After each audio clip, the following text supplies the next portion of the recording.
2024 Donald Trump ഒരു വാഗ്ദാനം നൽകി. ഞാൻ പ്രസിഡന്റായാൽ എപ്സ്റ്റീൻ ഫയലുകൾ മുഴുവൻ പുറത്തുവിടും. 2025 ജനുവരി 20 ട്രംപ് പ്രസിഡന്റായി. 2026 ജനുവരി 30 ഫയലുകൾ പുറത്തുവന്നു.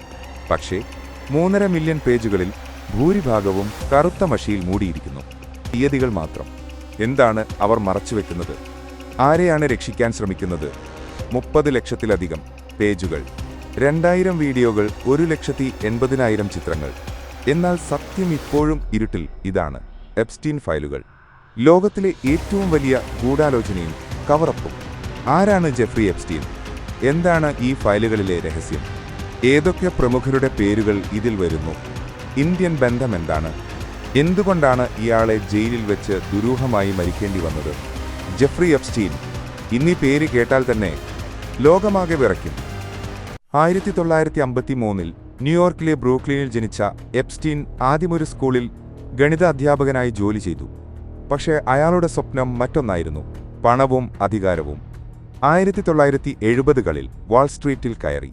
കൗശലവും ബുദ്ധിയും ഉപയോഗിച്ച് കുറഞ്ഞ സമയത്തിനുള്ളിൽ ശതകോടീശ്വരന്മാരുടെ സാമ്പത്തിക ഉപദേഷ്ടാവായി. പക്ഷേ എപ്സ്റ്റീന്റെ യഥാർത്ഥ ബിസിനസ് മറ്റൊന്നായിരുന്നു: ഹ്യൂമൻ ട്രാഫിക്കിംഗ്. 14 വയസ്സ് മുതൽ 17 വയസ്സുവരെ പ്രായമുള്ള പെൺകുട്ടികളെ വിവിധ മാർഗങ്ങളിലൂടെ റിക്രൂട്ട് ചെയ്യുക. അവരെ മസാജ് തെറാപ്പിസ്റ്റായി ജോലി നൽകാമെന്ന പേരിൽ കബളിപ്പിക്കുക. തുടർന്ന് ലോകത്തെ ഏറ്റവും ശക്തരായ ആളുകൾക്ക് ലൈംഗിക ചൂഷണത്തിന് ലഭ്യമാക്കുക. ഇതായിരുന്നു എപ്സ്റ്റീന്റെ മോഡൽ. ഇതിലും ഭയാനകം, എപ്സ്റ്റീൻ തന്റെ വീടുകളിലും ദ്വീപിലും എല്ലായിടത്തും രഹസ്യ ക്യാമറകൾ സ്ഥാപിച്ചിരുന്നു. പ്രമുഖരെ കെണിയിലാക്കി അവരുടെ സംഭവങ്ങൾ റെക്കോർഡ് ചെയ്തു. പിന്നീട് അതുപയോഗിച്ച് ബ്ലാക്ക്മെയിൽ ചെയ്യുകയും തന്റെ സ്വാധീനം വർദ്ധിപ്പിക്കുകയും ചെയ്തു. രാഷ്ട്രീയക്കാർ, ബിസിനസ് ടൈറ്റൻസ്, ശാസ്ത്രജ്ഞർ, രാജകുടുംബാംഗങ്ങൾ, ഹോളിവുഡ് താരങ്ങൾ എല്ലാവരും ഈ കെണിയിൽ. എപ്സ്റ്റീന് ലോകമാകെ സ്വത്തുകളുണ്ടായിരുന്നു. മാൻഹട്ടനിൽ 7 നില മാളിക, ഫ്ലോറിഡയിൽ വാട്ടർഫ്രണ്ട് വില്ല, പാരീസിൽ അപ്പാർട്ട്മെന്റ്, ന്യൂ മെക്സിക്കോയിൽ റാഞ്ച്. എന്നാൽ അദ്ദേഹത്തിന്റെ കിങ്ഡം മറ്റൊന്നായിരുന്നു: കരീബിയൻ കടലിലെ US വിർജിൻ ഐലൻഡിൽ സ്ഥിതി ചെയ്യുന്ന 70 ഏക്കർ വിസ്തീർണമുള്ള സ്വകാര്യ ദ്വീപ്. എപ്സ്റ്റീൻ ഇത് 1998 വാങ്ങി. സാധാരണക്കാർ ഇതിനെ വിളിച്ചിരുന്ന പേര് പെഡോഫൈൽ ഐലൻഡ് അഥവാ പാപം വിളയുന്ന ദ്വീപ്. എന്തായിരുന്നു ഇവിടെ? ആഡംബര വില്ലകൾ, Olympic size swimming pool, helicopter pad, underground ടണലുകൾ, ഒരു വിചിത്ര സൺഡയൽ പോലെയുള്ള കെട്ടിടം.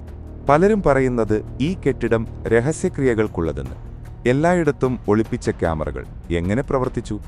ഫ്ലോറിഡയിൽ നിന്ന് പെൺകുട്ടികളെ റിക്രൂട്ട് ചെയ്യുമായിരുന്നു. ആദ്യം സ്കൂളുകൾക്ക് പുറത്തുനിന്ന്. നിനക്ക് മസാജ് തെറാപ്പിയായി $300 ഉണ്ടാക്കാം, താൽപ്പര്യമുണ്ടോ എന്ന് ചോദിക്കും. പെൺകുട്ടികളെ എപ്സ്റ്റീന്റെ മാളികയിലേക്ക് കൊണ്ടുവരും. ആദ്യം നോർമൽ മസാജ്, പിന്നെ കുറച്ചുകൂടി, പിന്നെ കൂടുതൽ. ഇങ്ങനെ കെണിയിലാക്കും. ഫ്രണ്ടിനെ കൂടി കൊണ്ടുവന്നാൽ $200 ബോണസ്. ഇങ്ങനെ സ്വന്തം സുഹൃത്തുക്കളെയും കൊണ്ടുവരാൻ പ്രേരിപ്പിച്ചു. പിന്നെ ദ്വീപിലേക്ക്. ചുറ്റും കടൽ മാത്രം, രക്ഷപ്പെടാൻ വഴിയില്ല. എപ്സ്റ്റീന് ബോയിങ് 727 സ്വകാര്യ വിമാനമുണ്ടായിരുന്നു. അതിന്റെ പേരാണ് ലോലിറ്റ എക്സ്പ്രസ്. ഇതിൽ ബെഡ്റൂമുകൾ, ബാത്റൂമുകൾ, എല്ലാ ആഡംബരങ്ങളുമുണ്ട്. ഈ വിമാനത്തിൽ പ്രമുഖരെ ദ്വീപിലേക്ക് കൊണ്ടുപോകുമായിരുന്നു. അവിടെ എന്താണ് സംഭവിച്ചത്? നരകം. ട്രംപ് പലതവണ പറഞ്ഞു. എപ്സ്റ്റീൻ ക്ലയന്റ് ലിസ്റ്റ് പൂർണ്ണമായി പുറത്തുവിടും. എല്ലാ പേരുകളും വെളിച്ചത്തു കൊണ്ടുവരും. ജനങ്ങൾക്കറിയാനുള്ള അവകാശമുണ്ട്. 2025 ജനുവരി 20 ട്രംപ് 47ാമത് പ്രസിഡന്റായി ചുമതലയേറ്റു. 2025 ജനുവരി 2 ആദ്യ റിലീസ്. 30 ലക്ഷം പേജുകൾ പുറത്തുവിട്ടു. 40,000 ഇമെയിലുകൾ. 2026 ജനുവരി 30 രണ്ടാം റിലീസ്. 3 മില്യൺ അധിക പേജുകൾ, 2000 വീഡിയോകൾ, 1,80,000 ചിത്രങ്ങൾ. മൊത്തം 3.5 മില്യൺ പേജുകൾ. എന്നാൽ ഞെട്ടിക്കുന്ന സത്യം, ഈ 3.5 മില്യൺ പേജുകളിൽ 80 മുതൽ 90% പേജുകൾ കറുത്ത മഷിയിൽ മൂടിയിരിക്കുന്നു. ഇതിനെ പറയുന്നു റിഡാക്റ്റഡ് എന്ന്. ജനങ്ങൾ ഞെട്ടി. ഇതാണോ ട്രംപിന്റെ വാഗ്ദാനം? എന്തുകൊണ്ട് മറച്ചു? നീതിന്യായ വകുപ്പ് പറയുന്നു നാഷണൽ സെക്യൂരിറ്റി കാരണങ്ങൾ, പ്രൈവസി പ്രൊട്ടക്ഷൻ, ഓൺഗോയിങ് ഇൻവെസ്റ്റിഗേഷൻ. പക്ഷേ ലോകം വിശ്വസിക്കുന്നത് ശക്തരായ ആളുകളെ രക്ഷിക്കാനാണ് മറച്ചത്. ട്രംപിന്റെ സ്വന്തം പേര് ഫയലുകളിൽ 100-ലധികം തവണ വരുന്നു. 1990കളിൽ എപ്സ്റ്റീനുമായുള്ള ബന്ധം വ്യക്തമാണ്. ട്രംപ് സ്വയം 2002 പറഞ്ഞു, ജെഫ് ഒരു മികച്ച മനുഷ്യനാണ്, അവൻ സുന്ദരികളായ സ്ത്രീകളെ ഇഷ്ടപ്പെടുന്നു, പലരും വളരെ ചെറുപ്പക്കാർ. സ്വന്തം പേരും കൂട്ടാളികളുടെ പേരും മറയ്ക്കാൻ വേണ്ടിയാണോ കറുത്ത മഷി ഉപയോഗിച്ചത്? ഇപ്പോൾ നോക്കാം പുറത്തുവന്ന പേരുകൾ. 1. Prince Andrew. ബ്രിട്ടീഷ് രാജകുടുംബം, രാജ്ഞി എലിസബത്തിന്റെ മകൻ. വിർജീനിയ ഗിഫ്രെ പറഞ്ഞത് താൻ 17 വയസ്സുള്ളപ്പോൾ 3 തവണ പ്രിൻസുമായി നിർബന്ധിതയായി ബന്ധപ്പെട്ടുവെന്ന്. ലണ്ടനിൽ ഗിലെൻ മാക്സ്വെല്ലിന്റെ വീട്ടിൽ പ്രിൻസ് ആൻഡ്രൂ വിർജീനിയയെ പിടിച്ചു. നിൽക്കുന്ന ഫോട്ടോ പുറത്തുവന്നു.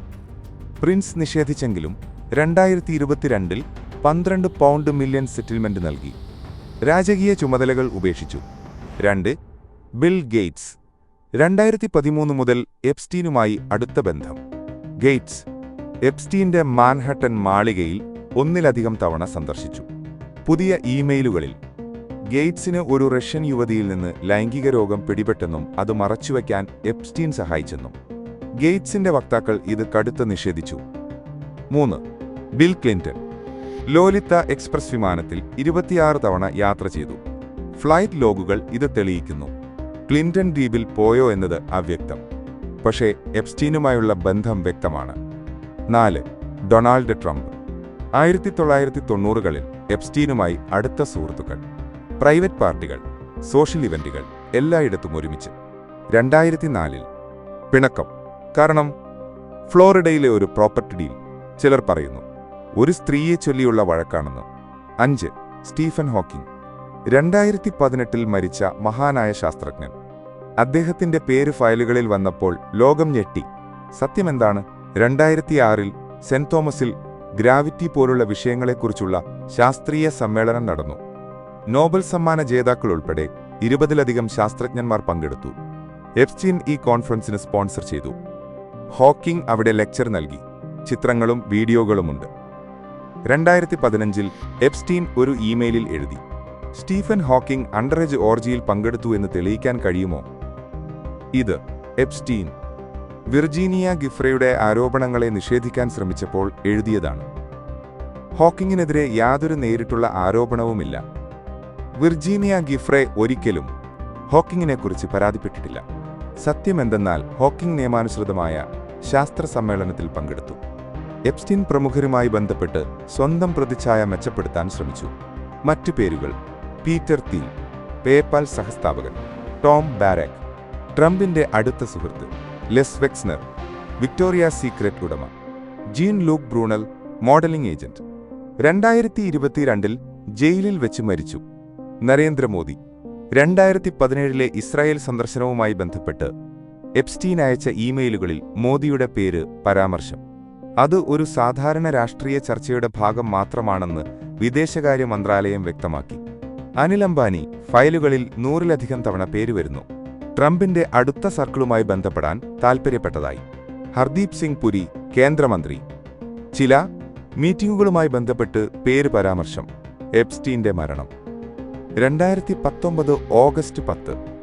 2019 ജൂലൈ 6 എപ്സ്റ്റീനെ അറസ്റ്റ് ചെയ്തു. കുറ്റം സെക്സ് ട്രാഫിക്കിംഗ്. ശിക്ഷ 45 വർഷം വരെ തടവ്. മാൻഹട്ടനിലെ മെട്രോപൊളിറ്റൻ കറക്ഷണൽ സെന്ററിൽ പാർപ്പിച്ചു. ഓഗസ്റ്റ് 10 രാവിലെ 6:30 ജയിൽ സ്റ്റാഫ് എപ്സ്റ്റീനെ തൂങ്ങിമരിച്ച നിലയിൽ കണ്ടെത്തി. ഔദ്യോഗികം ആത്മഹത്യ. എന്നാൽ സംശയകരമായ കാര്യങ്ങൾ. ആ രാത്രി എപ്സ്റ്റീന്റെ സെല്ലിനു പുറത്തെ 2 ക്യാമറകളും തകരാറിലായി. 2 ഗാർഡുകളും ഉറങ്ങിപ്പോയി. 3 മണിക്കൂർ പരിശോധിച്ചില്ല. കുറച്ച് ദിവസങ്ങൾക്ക് മുമ്പ് എപ്സ്റ്റീൻ ആത്മഹത്യാ ശ്രമം നടത്തി. അതിനുശേഷം അവനെ ഏകാന്ത സെല്ലിലാക്കി. സാധാരണ സെൽമേറ്റ് വേണം, പക്ഷേ ഇല്ലായിരുന്നു. ഡോക്ടർ മൈക്കൽ ബേഡൻ, പ്രമുഖ ഫോറൻസിക് പാത്തോളജിസ്റ്റ്, പറഞ്ഞു, കഴുത്തിലെ മുറിവുകൾ തൂങ്ങി മരണത്തേക്കാൾ കഴുത്തു ഞെരിച്ച് കൊലപ്പെടുത്തലുമായി സാമ്യമുള്ളതാണ്. വിചാരണയ്ക്ക് ഒരാഴ്ച മാത്രം ബാക്കി. എപ്സ്റ്റീൻ എല്ലാ പേരുകളും പുറത്തു പറയാൻ പോവുകയായിരുന്നു. ലോകം വിശ്വസിക്കുന്നത് എപ്സ്റ്റീനെ കൊലപ്പെടുത്തി. ശക്തരായ ആളുകൾ അവനെ നിശബ്ദനാക്കി. #Epstein didn't kill himself. ഈ ഹാഷ്ടാഗ് ലോകമാകെ വൈറലായി. വിർജീനിയ ഗിഫ്രെയുടെ ദുരന്തം. 2025 ജനുവരി 5 എപ്സ്റ്റീന്റെ പ്രധാന ഇര. 15 വയസ്സ് മുതൽ 19 വയസ്സ് വരെ ചൂഷണം ചെയ്യപ്പെട്ടു. കോടതിയിൽ ധൈര്യമായി സാക്ഷ്യപ്പെടുത്തി. പ്രിൻസ് ആൻഡ്രൂവിനെതിരെ, ഗിലെൻ മാക്സ്വെല്ലിനെതിരെ, മറ്റ് പല പ്രമുഖർക്കെതിരെയും പ്രിൻസ് ആൻഡ്രൂവിൽ നിന്ന് 12 പൗണ്ട് മില്യൺ സെറ്റിൽമെന്റ് നേടി. എന്നാൽ 2025 ജനുവരി 5 തന്റെ ഫ്ലോറിഡയിലെ വീട്ടിൽ വെച്ച് വിർജീനിയ ആത്മഹത്യ ചെയ്തു. പ്രായം 41. സംശയമെന്തെന്നാൽ ഇത് സംഭവിച്ചത് എപ്സ്റ്റീൻ ഫയലുകൾ പുറത്തുവരാൻ പോകുമ്പോൾ. വിർജീനിയ.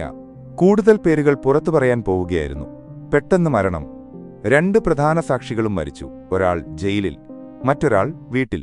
എപ്സ്റ്റീന്റെ പങ്കാളി, സഹായി recruiter Ghislaine Maxwell. British media titan Robert മാക്സ്വെല്ലിന്റെ മകൾ. സമ്പന്ന കുടുംബം. ഉയർന്ന സമൂഹവുമായി ബന്ധം. 1990കളിൽ എപ്സ്റ്റീനെ കണ്ടുമുട്ടി. പിന്നെ അവന്റെ മാഡമായി. ഗിലൈനിന്റെ ജോലി പെൺകുട്ടികളെ കണ്ടെത്തുക, അവരെ വിശ്വസിപ്പിക്കുക. ഞാനൊരു സ്ത്രീയാണ്, ഭയപ്പെടേണ്ട എന്ന് പറഞ്ഞ് എപ്സ്റ്റീന്റെ മാളികയിലേക്കും ദ്വീപിലേക്കും കൊണ്ടുവരിക. ചിലപ്പോൾ സ്വയം പങ്കെടുക്കുക. 2021 വിചാരണ. ന്യൂയോർക്കിൽ വിചാരണ നടന്നു. 1-ലധികം ഇരകൾ സാക്ഷ്യപ്പെടുത്തി. കുറ്റം: സെക്സ് ട്രാഫിക്കിംഗ്, പ്രായപൂർത്തിയാകാത്തവരെ കൊണ്ടുപോകൽ. ശിക്ഷ 20 വർഷം തടവ്. ഇപ്പോൾ ഫ്ലോറിഡയിലെ ഫെഡറൽ ജയിലിൽ റിലീസ്. 2037. ലോകം ചോദിക്കുന്നു, ഗിലൈനെ പേരുകൾ പറയൂ. ആരൊക്കെയാണ് ദ്വീപിൽ വന്നത്? ആരൊക്കെ പെൺകുട്ടികളെ ദുരുപയോഗം ചെയ്തു? ഗിലൈനിന്റെ മൗനം. ഒരു പേരും പറഞ്ഞിട്ടില്ല. എപ്സ്റ്റീനെ പോലെ. ഗിലൈനും എല്ലാം അറിയുന്നു, പക്ഷെ വായ തുറക്കുന്നില്ല. എന്തുകൊണ്ട്? ജയിലിനുള്ളിൽ സുരക്ഷിതയാണോ? ഡീലുണ്ടോ? ഭയമാണോ? ഗിലൈൻ മാക്സ്വെൽ. ലോകത്തെ ഏറ്റവും വിലപ്പെട്ട രഹസ്യം കൈവശം വെച്ചിരിക്കുന്ന സ്ത്രീ. സത്യം ഇപ്പോഴും മറഞ്ഞിരിക്കുന്നു. എപ്സ്റ്റീൻ മരിച്ചു, ദുരൂഹമായി. വിർജീനിയ മരിച്ചു, ദുരൂഹമായി. ഗിലൈൻ ജയിലിൽ, മൗനം പാലിക്കുന്നു. 3.5 മില്യൺ പേജുകൾ പുറത്തുവന്നു. 80% കറുത്ത മഷിയിൽ. അധികാരത്തിന്റെ അഴിമതി. പണവും പ്രഭാവവും ഉണ്ടെങ്കിൽ നിയമങ്ങളെ മറികടക്കാം. സിസ്റ്റം തകർന്നിരിക്കുന്നു. FBI, DOJ, കോടതികൾ എല്ലാം ശക്തരുടെ കയ്യിൽ. മാധ്യമങ്ങളുടെ പങ്ക്. വർഷങ്ങളായി എപ്സ്റ്റീന്റെ കുറ്റകൃത്യങ്ങൾ അറിയാമായിരുന്നെങ്കിലും പലരും മിണ്ടിയില്ല. ഇരകളുടെ ധൈര്യം. 100 കണക്കിന് സ്ത്രീകൾ മുന്നോട്ടു വന്നു. പലരുടെയും ജീവിതം നശിച്ചു. ചിലർ ഇപ്പോഴും നീതിക്കായി പോരാടുന്നു. ട്രംപിന്റെ വാഗ്ദാനം നിറവേറ്റിയോ? എല്ലാം പുറത്തുവിടുമെന്ന് പറഞ്ഞു. എന്നാൽ 80% കറുത്ത മഷിയിൽ മൂടി. ഭാവി എന്ത്? കൂടുതൽ ഫയലുകൾ പുറത്തുവരുമോ? ട്രംപ് അൺറിഡാക്ട് ചെയ്യുമോ? കൂടുതൽ പേരുകൾ വെളിച്ചത്തു വരുമോ? നീതി ലഭിക്കുമോ? ഇത് കേവലം ഒരു അമേരിക്കൻ സ്കാൻഡൽ അല്ല. ഇത് ആഗോള അധികാര ദുർവിനിയോഗത്തിന്റെ ഉദാഹരണമാണ്. എപ്സ്റ്റീൻ കേസ് അവസാനിച്ചിട്ടില്ല. ഇത് ഇപ്പോഴും തുടരുകയാണ്. കറുത്ത മഷിക്ക് താഴെ ഒളിപ്പിച്ച പേരുകൾ എപ്പോഴെങ്കിലും പുറത്തുവരും. സത്യം എപ്പോഴും വെളിച്ചത്തു വരും. ചിലപ്പോൾ വൈകിയാണെങ്കിലും. എപ്സ്റ്റീൻ മരിച്ചു, പക്ഷേ അവന്റെ രഹസ്യങ്ങൾ ഇപ്പോഴും ജീവിച്ചിരിക്കുന്നു. ഇരകൾ നീതി അർഹിക്കുന്നു. ലോകം സത്യമറിയാൻ അർഹിക്കുന്നു. കമന്റിൽ നിങ്ങളുടെ അഭിപ്രായം പറയുക.